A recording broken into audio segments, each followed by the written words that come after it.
पैरों की धूल भी नहीं हो।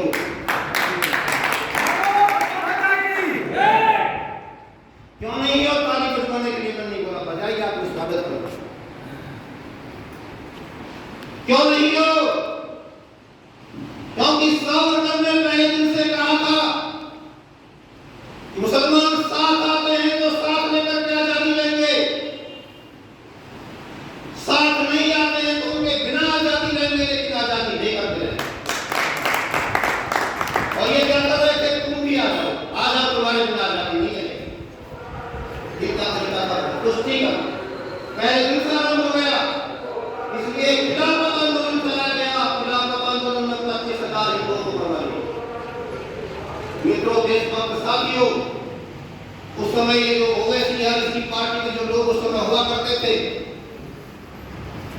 इसकी पार्टी के 67 लोगों को, जिन्होंने 25,000 लोगों का, हिंदुओं का कत्ल किया था, कांग्रेस की सरकार में 2015 तक उनको और उनके उत्तराधिकारियों को वो सारी सुविधाएं मिलती रहीं जो एक स्वतंत्रता सेनानी को मिलती है। इससे बड़ा देशघात क्या हो सकता है?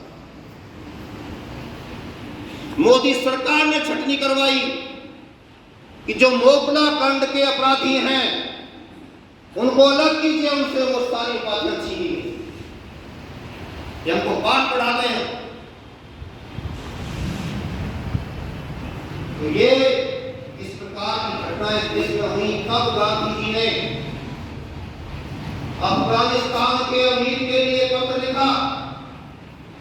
उस पत्र में गांधी जी लिखते हैं कि मुसलमानों का शासन यदि भारत पर हो जाता है तो उसे तो हम अपना ही शासन मानेंगे, इसलिए आप अफगानिस्तान की ओर से भारत पर आक्रमण कीजिए, हम आपका सहयोग करेंगे। इससे बड़ा कृतज्ञता का कोई प्रमाण हो सकता है?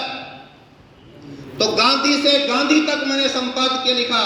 वो गांधी उस समय भी देश के पर आक्रमण करने के लिए उनसे हाथ मिला रहा था, और आज का गांधी जी विदेश में बैठ करके हाथ मिला रहा है कि जाओ, आओ मेरे देश में आओ, आक्रमण करो, मोदी को हटाओ और मुझे सत्ता में बैठाओ। ये पीड़ा है, एक दर्द जिगर में उठता है, एक भूख सी दिल में उठती है, एक दर्द जिगर में होता है। हम रात को उठकर रोते हैं जब सारा आलम सोता है, सारा आलम। इसलिए अपने देश के गौरवशाली इतिहास के साथ जुड़ करके, हिंदू के इतिहास के साथ जुड़ करके, पवित्र धर्म को छोड़ करके, एक एक गतिविधि पर नजर रखते हुए, एक एक गतिविधि का अर्थ क्या हो सकता है, हमको कैसे मिटाया जा रहा है। हम किसी को मिटाने की बात नहीं कर रहे हैं, हम किसी को खत्म करने की बात नहीं कर रहे, हम किसी को उठा करके समुद्र में फेंकने की बात नहीं कर रहे। अपने अस्तित्व के लिए लड़ाई लड़ रहे हैं। अस्तित्व की लड़ाई लड़ना प्रत्येक जाति का काम होता है, प्रत्येक धर्म के लोगों का काम होता है। और हमारा तो ये अंतिम शरण स्थली है हिंदुस्तान हिंदुओं की।